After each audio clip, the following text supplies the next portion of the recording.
There are several physics questions that could be asked about this scene. Hopefully you thought through several yourself, but the most obvious question is, am I actually going to get to hit John with my car? I certainly hope not.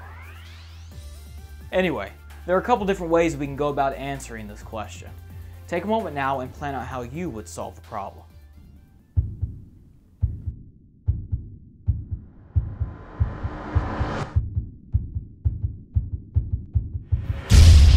Now there's a couple different ways we can go about solving this, but probably the most simple way is to measure the distance between myself and Tim's car, solve for the displacement mathematically, and then compare those two answers. Why don't you go measure that distance?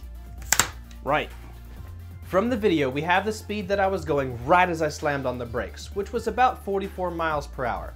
So that's what we'll use here in our calculations. And we want to know when I will come to a complete stop. So obviously my final speed will be 0 miles per hour.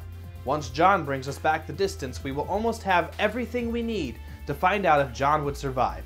So John, what did you end up with? Looks like we got 63 feet and 1 inch.